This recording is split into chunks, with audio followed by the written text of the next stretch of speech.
매매법 1차 매수 타이밍인 20일선에서 함께 웅줍하셨다면 올해 저점 매수를 할 수 있었을 겁니다. 안녕하세요. 웅덩이 매매법 레버리지 ETF 장기 투자자 디벨로몽입니다. 오늘도 계좌 먼저 공개하고 시작합니다. 미국 직투계좌는 74% 수익률과 1억 2,500만원 수익 중이며 국내 계좌는 65% 수익률과 770만원 수익 중인 상황입니다. 그리고 두 번째 계좌 환차익, 비트코인 수익까지 총 2억 정도의 수익을 보고 있는 상황입니다. 자, 어제부터 미국 증시의 썸머타임이 시작되었습니다. 따라서 프리장은 오후 6시가 아닌 5시에 시작되며 정규장은 기존 11시 반에서 밤 10시 30분 시작으로 앞당겨졌습니다. 시장이 끝나는 시간 역시 1시간 앞당겨져서 새벽 5시에 미국 주식시장이 끝나니 참고하시면 좋을 것 같습니다. 자, 금일 미국 증시를 살펴보면 오늘 밤 9시 30분에 발표되는 소비자 물가지수 CPI 발표를 앞두고 조용히 관망하는 느낌이었습니다. 그러나 나스닥은 0.4% 하락하며 올해 강세장에서 가장 강한 지지선이자 웅덩이 매매법 1차 매수 타이밍인 20일선에 터치한 상태입니다. 그리고 금일 맵부터 살펴보면 가장 빨간 메타가 눈에 띕니다.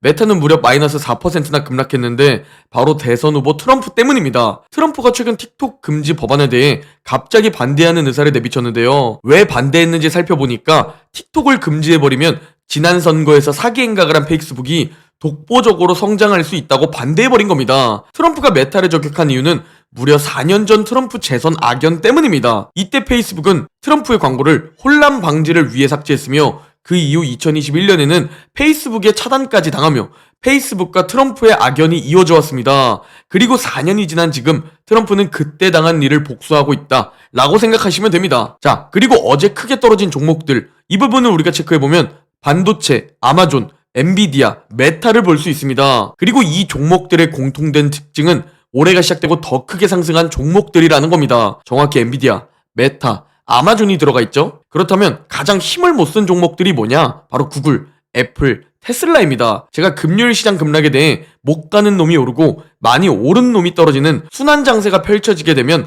서로 교체가 되기 때문에 증시는 생각보다 크게 떨어지지 않을 수 있다 라는 발언을 했는데요. 그리고 금요일과 어제 미국 증시를 보면 애플과 구글, 테슬라가 2일 연속 상승했습니다. 즉 지금은 너무 많이 오른 종목에 대한 차익 실현과 너무 많이 떨어진 종목에 대한 저가 매수, 즉 순환 장세라고 보시면 됩니다. 이렇게 되면 많이 오른 종목들이 떨어지더라도 많이 떨어진 종목들이 오르고 버티다 보니 생각보다 미국 증시는 크게 떨어지지 않을 수 있죠. 그리고 저는 금요일 급락이 오기 전 조정에 대해 아직 안심하지 마셔라 라는 영상을 찍었고 그 이후 바로 급락하며 나스닥이 가장 먼저 어제 결국 20일선을 터치했습니다. 올해 20일선이 의미하는 바는 우리에게는 웅덩이 매매법 1차 매수 타이밍이며 올해 가장 강력한 나스닥의 저항 이평선입니다. 실제로 올해 차트를 펼쳐보면 웅덩이 매매법 1차 매수 타이밍인 20일선에서 함께 웅줍하셨다면 올해 저점 매수를 할 수 있었을 겁니다. 그리고 어제 다시 20일선을 터치했고 그 이후 일단 반등하는 모습이 나왔는데요. 당연히 저는 새벽에 멤버십 텔레그램에서 실시간으로 웅덩이 매매법 매수 정보를 드렸습니다. 특히 비트코인으로 이륙을 시작하니까 반대로 미국 주식의 웅줍 타이밍이 오는 걸 보고 정말 운이 좋다는 생각을 했습니다. 올해 이 기회를 잡는 극소수분들은 자산을 점프시킬 자격이 있고 그 기회를 잡고 싶으신 분들은 제 멤버십에 가입하시면 정말 후회 없으실 거라 자부합니다. 자, S&P 500 주봉 차트를 보면 매우 비슷한 패턴을 그려가고 있습니다. 작년 상반기에도 4개월 만에 20% 급등했고 그 이후 8월부터 조정장을 만났습니다. 그리고 10월 조정장 저점부터 지금까지 약 4개월 만에 또 20% 급등했고 지금 뭔가 웅덩이가 올 것 같다 라는 생각이 들고 있습니다. 물론 어디까지 떨어질지 그 부분을 맞출 수는 없고 또 언제까지 떨어질지 이 부분도 당연히 맞출 수 없습니다. 이걸 맞출 수 있는 사람은 한 명도 없습니다. 그러나 원칙과 시나리오를 통해 대비하고 있는다면 다른 사람들보다 싸게 옹줍할 수 있습니다. 현재 보수적으로 가장 강력해 보이는 지지선은 2021년 말의 전고점 4,800포인트 부근입니다. 여기까지 떨어질 수도 있다는 각오를 해두고 웅줍 분할 매수를 준비하면 되며 우리는 원칙대로 21선에서도 분할 매수를 하면 기회와 위기에 모두 대처할 수 있게 됩니다. 그리고 현재 지루한 기간 조정과 소폭의 하락을 겪은 미국 증시는 극심한 탐욕에서 좀 내려온 모습을 볼 수 있습니다. 즉 이런 당연한 조정은 필수라는 겁니다. 그래야 다시 올라갈 수 있는 것이죠. 오름과 내림을 반복하면서 조금씩 우상향하는 것이 우리가 투자하는 가장 확실한 자산 미국 증시라는 겁니다. 자, 그리고 더 떨어질지 아니면 또 21선에서 반등할지는 오늘 밤 9시 30분에 발표되는 소비자 물가지수 CPI가 결정할 가능성이 큽니다. 현재 헤드라인 CPI 예상부터 살펴보면 전월 대비로는 0.3%에서 0.4%로 상승하고 전년 대비로는 지난달과 동일한 3.1%로 예상하고 있는 상황입니다. 그리고 연준이 더 중요하게 바라보는 코 CPI 예상치를 살펴보면 전월 대비도 소폭 둔화되며 전년 대비도 3.9%에서 3.7%로 둔화가 예상됩니다. 일단 여기서 제일 중요한 부분은 예상치에 부합하느냐 또는 잘 나오느냐 안 좋게 나오느냐겠죠. 그리고 또한 발표 결과보다 시장 예상이 가장 중요합니다. 지난 2월에 CPI가 발표되었을 때 미국 증시는 고점에서 마이너스 3% 급락했습니다. 그리고 우리는 어떤 선택을 했죠? 우리 극소수 웅줍러분들 그리고 저와 멤버십 분들은 이때 용기를 내서 웅줍을 진행했었습니다. 그리고 결과론적으로 너무 좋은 선택이었죠. 전 이번에도 같을 것이라고 생각합니다. 오늘 CPI 발표 시장이 급락하면 어디까지 떨어질지 언제까지 떨어질지는 맞출 수 없지만 저가 매수 기회라고 생각하고 있습니다. 그래서 이 기회를 잡아야 한다고 말씀드리고 있고 실시간으로 제 매수를 참고하고 싶다면 멤버십에 가입하셔서 기회를 잡을 수 있겠죠? 자, 현재 상황을 정리해보면 2023년부터 시작된 AI발 강세장의 대장주였던 엔비디아가 높은 거래량을 동반한 장대음봉으로 엄청 크게 하락한 모습을 볼 수 있습니다. 그리고 이는 엔비디아뿐만 아니라 함께 급등한 반도체 모두가 급락했습니다. 마벨과 브로드컴의 실적 영향도 있었는데요. 반도체 기업이라고 모두 수혜를 받는 것이 아니라 반도체 기업들도 AI로 인해 양극화 수혜가 진행되고 있다 라는 것을 어느 정도 참고할 수 있었죠. 그리고 이 핑계로 함께 차익 실현 매물이 나오며 급락했다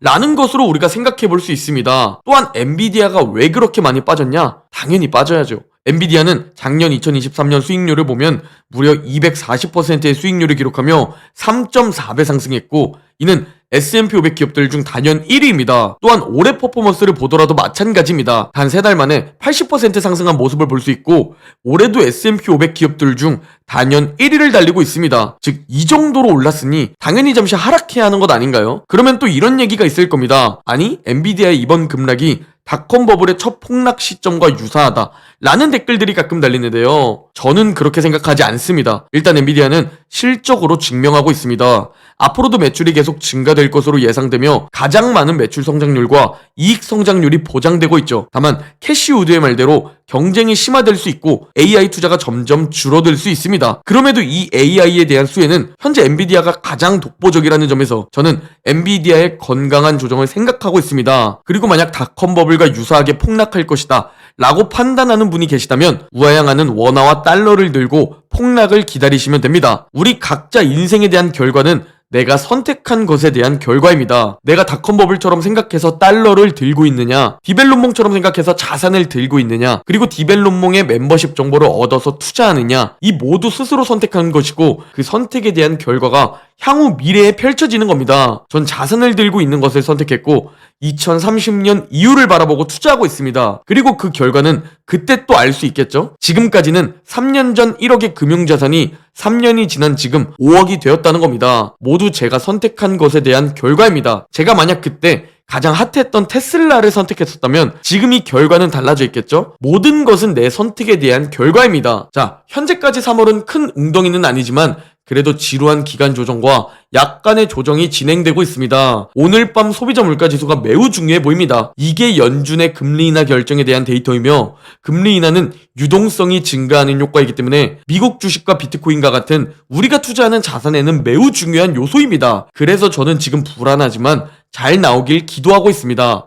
금리 인하가 적어도 늦어지지 않길 그 부분을 바라고 있는 상황입니다. 자, 그러면 보통 우리가 어디까지 떨어질까? 이 부분을 공부해보고 우리가 각오해두면 되겠죠? 미국 주식 조정장을 살펴보면 최고점에서 최저점까지 평균 마이너스 14% 조정받는다는 사실입니다. 즉 우리는 언제든지 마이너스 15% 조정장이 올 수 있다 라는 각오를 해두면 되는 겁니다. 그리고 만약 조정이 오면 저는 저가 매수 기회, 웅줍 기회로 바라보고 있습니다. 과거 모든 데이터를 확인해봤을 때 지금은 강세장 초입 구간이라는 생각입니다. 지금은 경기 침체와 인플레이션 재반등만 아니면 강세장을 유지할 가능성이 높은 상황이죠. 그렇다면 웅덩이가 오게 되면 싸게 살 수 있어서 좋다 라는 마인드를 장착하고 계시고 실제로 용기를 내셔서 웅줍으로 행동해야 하는 겁니다. 만약 여러분이 2009년 3월 9일 리먼 브라더스 사태 후 최저점에서 그때 웅덩이에서 줍줍을 했다면 레버리지 ETF가 아니어도 15년이 지난 지금 여러분의 자산은 10배 상승하게 됩니다. 그만큼 싸게 사는 것은 매우 중요합니다. 그래서 제가 웅덩이에서 줍줍하자. 작은 웅덩이에서도 줍고 큰 웅덩이가 오면 더 주우면 된다 라고 강조드리고 있는데요. 이 웅줍과 함께 제가 강조드리는 게 뭐죠? 네, 바로 시간입니다. 이번에 보는 자료는 2009년 3월 최저점이 아니라 2007년 10월 9일 리먼 브라더스 사태 전 최고점에서 매수를 했을 때를 나타낸 데이터입니다. 그때 투자했어도 지금까지 여러분의 소중한 세월, 시간을 투자했다면 15년이 지난 지금 4.5배 자산이 불어나 있습니다. 즉 아무리 최악의 상황이 펼쳐지더라도 저와 여러분의 소중한 세월, 시간을 투자하면 결국 자산을 불릴 수 있다는 겁니다. 그러나 우리는 조금이라도 싸게 사는 투자자들입니다. 왜 웅덩이에서 줍줍하는 게 중요하냐? 더 많은 기간을 투자해도 고점에 사면 4.5배로 자산이 불어나지만 웅덩이에서 줍줍하면 10배 이상 상승하기 때문입니다. 그래서 성공한 투자자들을 살펴보면 아무 때나 적립식 매수하는 게 아니라 떨어졌을 때 웅덩이에서 싸게 매수하는 겁니다. 왜냐면 이론과 현실은 다르기 때문에 현실 투자에서 최고의 방법으로 투자하는 거죠. 그러려면 비관론을 무시할 줄 알아야 합니다. 왜냐면 웅덩이를 만들었다는 것은 어떤 악재가 발생했다는 것을 의미합니다. 오늘 밤 CPI가 예상치를 상회한다면 금리 인하 기대감이 꺼질 수 있고 인플레이션 재반등, 인플레이션 고착화 등 많은 악재들이 달라붙겠죠? 그걸 무시하고 용기 낼 수 있어야 한다는 겁니다. 그리고 그게 투자의 성공 여부 중 하나라는 것이죠. 또한 웅덩이가 만들어졌다는 것은 내 계좌가 잠시 하락한다는 것을 의미합니다. 이건 찰리 먼거가 말한 단기적으로 나쁜 성적이 될 텐데요. 그러나 이때 용기를 내야 합니다. 왜냐? 장기적으로 뛰어난 성적을 얻기 위해 말이죠. 그렇다는 것은 결국 우리는 대다수와는 함께 갈 수 없습니다. 요즘 여러분 자산이 상승하고 있고 요즘 비트코인이 상승한다고 절대 여러분 주변 사람들에게 자랑하지 마세요. 대부분 배 아파할 것이고 시기 질투할 겁니다. 그게 인간의 본성이기 때문에 여러분은 외로운 싸움을 해야 합니다. 얼마나 자랑을 하고 싶겠습니까? 그럼에도 내 사회생활을 위해서 참아야 하는 거죠. 그래서 저와 여러분, 우리 극소수 웅줌러들끼리 제 채널에서 함께 댓글로 자랑하고 응원하는 극소수 커뮤니티가 필요한 겁니다. 제가 여러분 앞에서 직접 앞장서서 실제로 용기 내고 실제로 제 소중한 시간도 활용하고 있습니다. 그러니 외로운 저와 함께 하셔서 2030년에 부자가 되어 만나길 바랍니다. 오늘 영상은 여기까지입니다. 제 영상이 도움이 되셨다면 구독, 좋아요, 알림 설정 부탁드립니다. 그럼 내일 영상에서 뵙겠습니다.